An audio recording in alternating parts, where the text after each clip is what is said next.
శ్రీకాకుళం జిల్లా వైద్య ఆరోగ్య శాఖ కార్యాలయంలో ఏసీబీ గురువారం సాయంత్రం ఆకస్మికంగా దాడులు నిర్వహించారు. ఈ దాడుల్లో డిఎంఎండ్హెచ్ఓ బాలమురళీకృష్ణ 20,000 రూపాయలు లంచం తీసుకుంటూ ఏసీబీ డీఎస్పీ బి రమణమూర్తికి రెడ్ హ్యాండెడ్గా పట్టుబడ్డారు.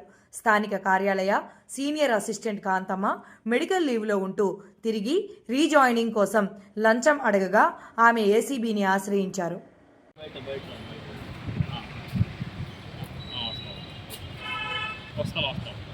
హలో ఇందాక ఆడ అలాగే చేసి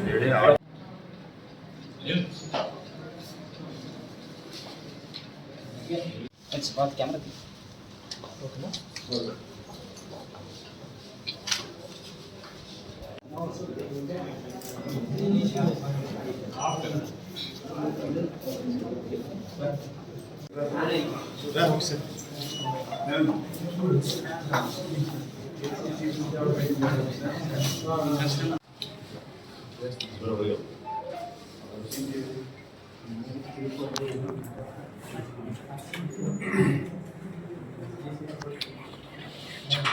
क्या बोलना